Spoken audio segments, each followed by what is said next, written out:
নমস্কার, দেখছেন ওঙ্কার বাংলা। মিহিকা রয়েছে আপনাদের সঙ্গে, নিয়ে চলে এসেছি আজকের বিশেষ অনুষ্ঠান। বাংলাদেশের ভবিষ্যৎ কি? কার্যত এটা বর্তমানে একটা অলৌকিক প্রশ্ন, কারণ দেশের মধ্যে জটিলতা যত বাড়বে, দেশের ভেতরের অশান্তি যত বাড়বে, ততই গদি শক্ত হবে ইউনূস সরকারের। সে দেশের সেনাবাহিনী একবার এই নিয়ে কথা তুলেছিল বটে, তবে তারাও এখন শীতঘুমে। ইতিমধ্যেই আওয়ামী লীগকে নিষিদ্ধ করা হয়েছে, বাকি রয়েছে বিএনপি। তাই নির্বাচন যত পিছবে, বিএনপিরও কিন্তু অস্তিত্ব তত ঝাপসা হতে থাকবে। আর ঠিক ততখানি নিজের জায়গা নিয়ে ততদিন ধরে টিকে থাকবে এই অন্তর্বর্তী সরকার। আর তাদের এই টিকে থাকার অন্যতম হাতিয়ার সংস্কার। ইউনূসের সরকারের দাবি একটাই, আগে সংস্কার, তারপর বিচার, তারপর নির্বাচন। কিন্তু প্রশ্ন হলো, কিসের সংস্কার? কে করবে সংস্কার? কে করবে বিচার? অন্তর্বর্তী সরকারের হাতে কি সাংবিধানিক ক্ষমতা থাকে এই সংস্কার বা বিচার করার? বাংলাদেশের অন্তর্বর্তী সরকার অর্থাৎ মোহাম্মদ ইউনূসের সরকারকে নিয়ে বাংলার সাধারণ মানুষ ঠিক কি ধারণা রাখে, তারা ঠিক কি বলছে, চলুন দেখে নেব। মোহাম্মদ ইউনূস বাংলাদেশ ছাড়লে বাংলাদেশের কতটা লাভ, কতটা ক্ষতি হবে, বাংলার মানুষ কি মনে করছে, চলুন তার সাথে কথা বলি, জানার চেষ্টা করি। এখন এটা ইন্টারন্যাশনাল পলিটিক্স, কী হবে সেটা বলা যাচ্ছে না। মোহাম্মদ ইউনূস আগে পদত্যাগ করুক কি করবে না ডিপেন্ড করছে, এটা অনেক কিছু ডিপেন্ড করছে। ইকুয়েশান, গোটা ওয়ার্ল্ডের ইকুয়েশান বদলে যাবে, আমাদের যেগুলো সাউথ ইস্টার্ন কান্ট্রির তার ইকুয়েশান বদলে যাবে। এখন কোন রাষ্ট্রটা কীভাবে ভাববে, দ্যাট ডিপেন্ড আপন দেম। ভালোই হবে, বাংলাদেশের লাভ হবে, শান্তি পাবে, এই গণ্ডগোলটা থাকবে না। ভালো সম্পর্ক ছিল বাংলাদেশের সাথে, সেটা থাকবে, ভালো হবে। কেন? অন্য সরকার, আওয়ামী লীগ যদি আসে ভারতের জন্য ভালো হবে। ভালো কথা হচ্ছে, ভালো কথা হচ্ছে ইউনূসের জন্য। পদত্যাগ করে আশা করি বেটার হবে, এর থেকে ভালো হবে। যেভাবে চালিয়েছি এতদিন অত্যন্ত দুঃখজনক, মানে এটা আনএক্সপেক্টেড ছিল ওনার কাছ থেকে, একটা নোবেল লরিয়েটেড লোকের কাছ থেকে এটা আনএক্সপেক্টেড ছিল। আশা করি ভালো হবে, দেখা যাক, এবার ভবিষ্যৎ বলবে। সম্পর্ক ভালো হওয়া উচিত, নইলে তো সব দিক দিয়ে ওরা প্রবলেমের মধ্যে পড়বে, প্রচুর প্রবলেম ফেস করতে হবে। অলরেডি বন্ধ করে রেখেছে জলে দুটো বন্দর শুধু ইউজ করতে, কলকাতা মুম্বাই, আর স্থল তো সব বন্ধ করেছে। ওদের অবস্থাই খারাপ হবে যদি ভালো সম্পর্ক না রাখে। হতে হবে, ওদের স্বার্থে ভালো হতে হবে, ভালো হবে এটা তো এক্সপেক্টেড। কারণ আমাদের বহু হিন্দু ভাই ওখানে আছে যাদের উপর অত্যাচার চলছে, সেটা না হওয়াটাই বাঞ্ছনীয়। এবং ভবিষ্যৎটা বাংলাদেশের ক্ষেত্রে ভারতের সাথে যদি সম্পর্কটা ভালো রাখে, ওদেরও ভালো, পাশাপাশি আমাদেরও ভালো। অবস্থা খারাপ কিছু হবে না, যেমন ছিল সেরকমই থাকবে। ভারতের কোনোদিন লাভও ছিল না, লসও ছিল না।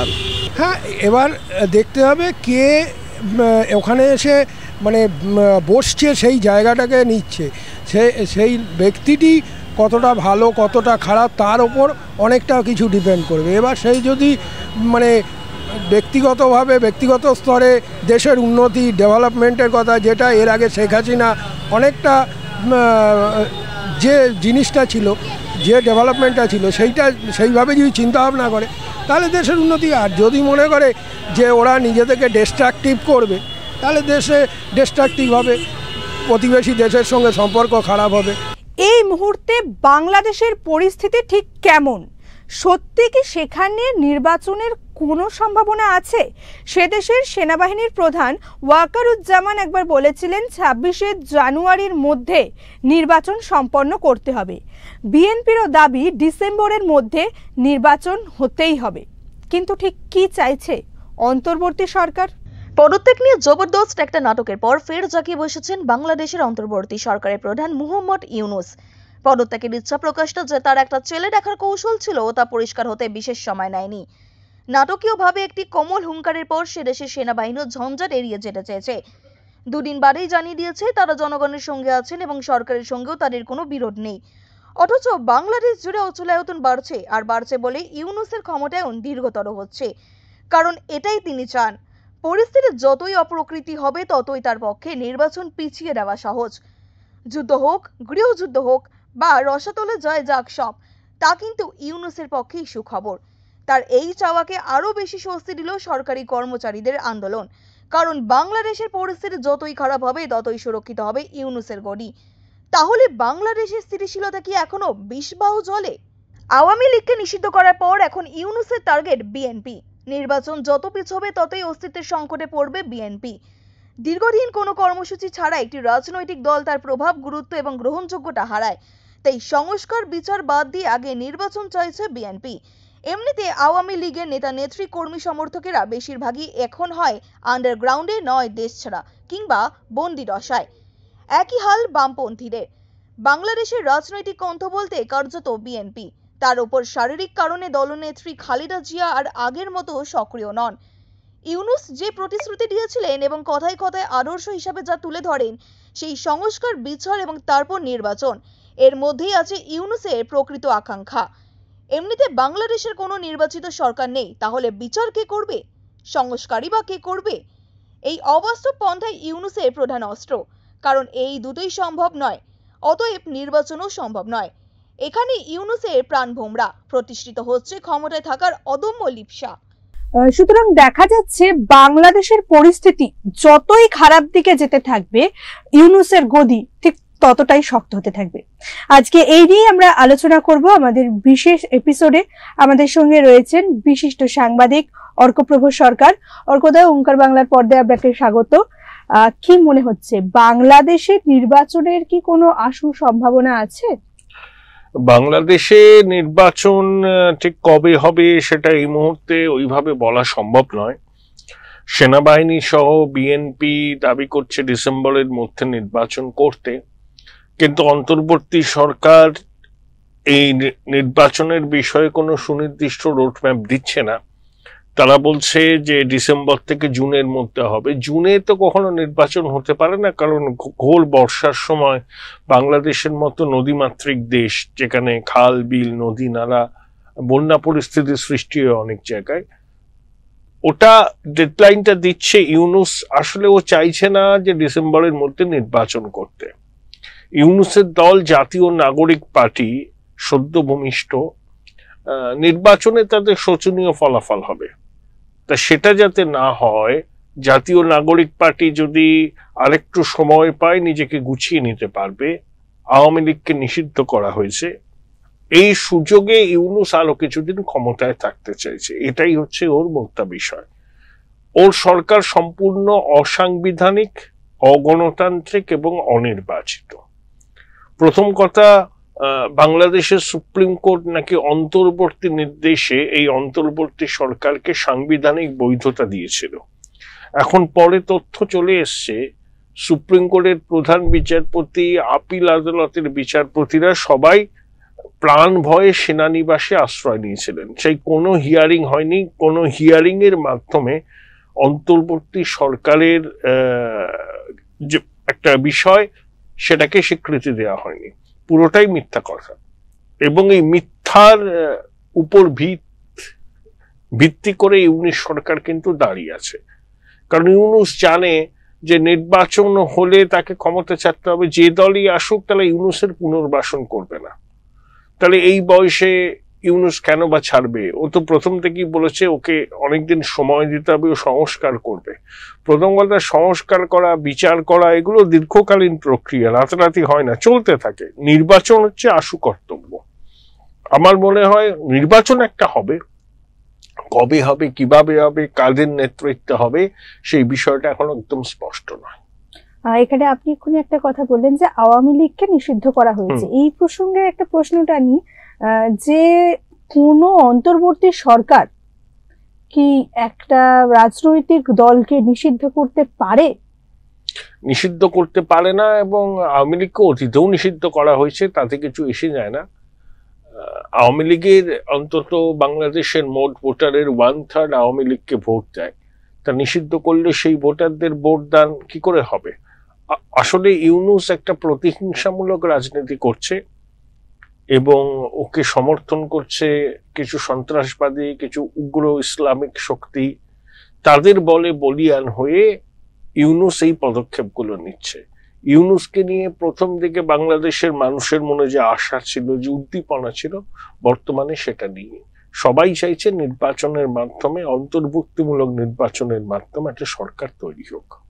ইউনূস বলছেন প্রতিশ্রুতি মারফত আগে সংস্কার বিচার তারপর নির্বাচন, এটা কি সম্ভব? সংস্কার বিচার তো চলমান প্রক্রিয়া, তো একদিনে হয় না, এবং কবে শেষ হবে সেটা বলাও যায় না, চলতেই থাকে ধারাবাহিক প্রক্রিয়া। নির্বাচনটা হচ্ছে ওর আশু কর্তব্য, একটা অন্তর্ভুক্তিমূলক অবাধ স্বাধীন নির্বাচন, যাতে বাংলাদেশের মানুষ তাদের গণতান্ত্রিক অধিকার প্রয়োগ করতে পারে, এটাই ইউনূসের আশু কর্তব্য। কারণ নির্বাচন করলে ওকে ক্ষমতা ছাড়তে হবে, ও ক্ষমতা ছাড়তে চাইছে না, সেই জন্য নির্বাচনটাকেও প্রায়োরিটি দিচ্ছে না, এটা খুব স্পষ্ট। যার কোনো প্রকৃত সাংবিধানিক স্বীকৃতি নেই, সে কি আদৌ দেশের সংস্কারের কাছে হাত দিতে পারবে? না, ইউনূসের তো অধিকার নেই। ইউনূসের একমাত্র অধিকার হচ্ছে নির্বাচনটা করা। ওদের অন্তর্বর্তী সরকারকে কে এই অধিকার দিয়েছে যে সংস্কার করা, বিচার বিভাগের খোলনলচে বদলানোর বিষয়ে উদ্যোগী হওয়া? এটা ভোটের মাধ্যমে যে নির্বাচিত সরকার আসবে তারা এগুলো করবে। ইউনূসের দায়িত্ব হচ্ছে একটা অন্তর্বর্তীমূলক স্বচ্ছ নিরপেক্ষ নির্বাচন অনুষ্ঠিত করা। ইউনূস দেখা যাচ্ছে যে ভারত বিদ্বেষকে একটা বড় হাতিয়ার করেছেন, এইটা কি উনি ইসলামিক সংগঠনগুলোকে নিজের পক্ষে রাখার জন্য করছেন, নাকি বাংলাদেশের এই মুহূর্তে সাধারণ নাগরিকদের মধ্যে যে একটা ভারত বিদ্বেষ, সাধারণ নাগরিকদের একটা অংশের মধ্যে আছে, সিংহভাগ অংশের মধ্যে নেই। আর ভারত বিরোধিতার এই বিষয়টাকে সামনে আনলে ইউনূস মনে করছে যে তার গদিটা অনেকটা দিন সুরক্ষিত হবে, ইসলামিক দলগুলোর পাশে এসে দাঁড়াবে। তাদের খুব প্রিয় বিষয় যে ভারতীয় আধিপত্যবাদ, ভারতের আগ্রাসনের বিরুদ্ধে লড়াই করা, সেটাই ইউনূস করছে সুকৌশলে। ওর যেহেতু কোনো বেস নেই, কোনোদিন ভোটে জেতেনি, তো ওর পক্ষে এটাই স্বাভাবিক ছলে বলে কৌশলে নির্বাচন থেকে বাংলাদেশের মানুষকে দূরে রাখা।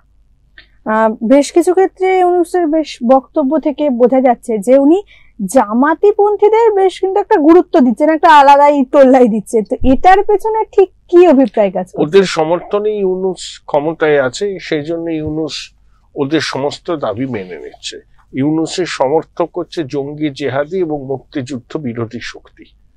তাদেরকেই ইউনূস বলছে এই জনগণ আমার সঙ্গে আছে। এই জনগণ হচ্ছে সন্ত্রাসী, জঙ্গি, জেহাদি এবং মুক্তিযুদ্ধ বিরোধী শক্তি।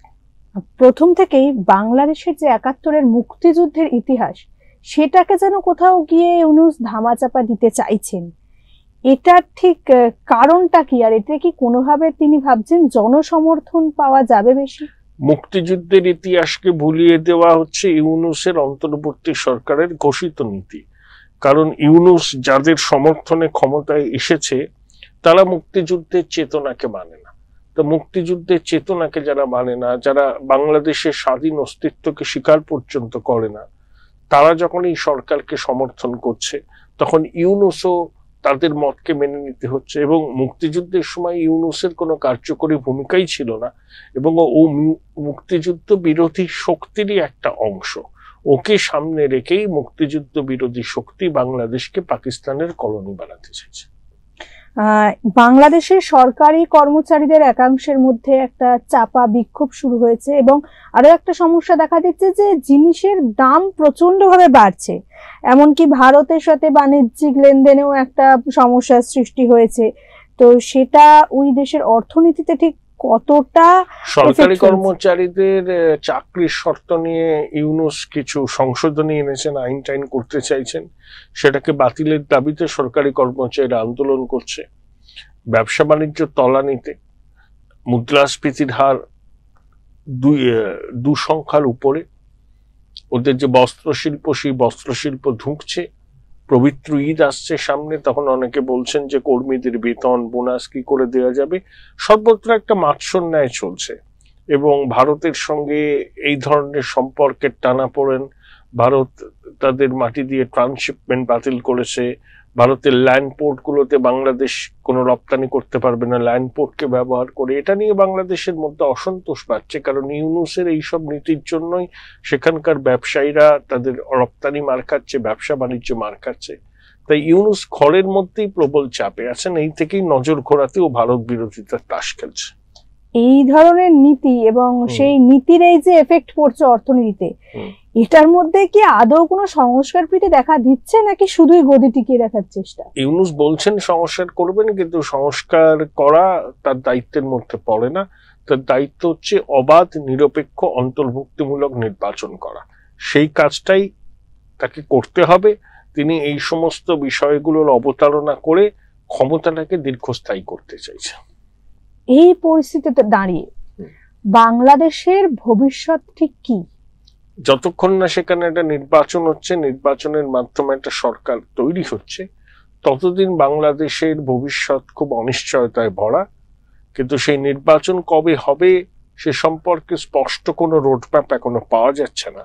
সেই রোডম্যাপটা পাওয়া গেলেই এবং নির্বাচনে কারা কারা অংশগ্রহণ করছে সেটা নিশ্চিত হতে পারলেই আগামী দিনে বাংলাদেশ কোন পথে যাবে, ভারতের সঙ্গে তাদের কি সম্পর্ক হবে, সে সম্পর্কে একটা সঠিক পূর্বাভাস দেওয়া সম্ভব। অনেক ধন্যবাদ অর্কদা। আমরা দেখলাম বাংলাদেশের ভবিষ্যৎ আদৌ ঠিক কি হতে চলেছে তা নিশ্চিত করে বলা যাচ্ছে না। অপরদিকে বর্তমানে বাংলাদেশের রাষ্ট্রপ্রধান মোহাম্মদ ইউনূস, তিনি হয়তো দেশের সংস্কারের থেকে নিজের গদি টিকিয়ে রাখাটাকেই সবচেয়ে বেশি গুরুত্ব দিচ্ছেন। আজকের মতো আমাদের বিশেষ অনুষ্ঠান এই পর্যন্তই। দেখতে থাকুন ওঙ্কার বাংলা। নমস্কার।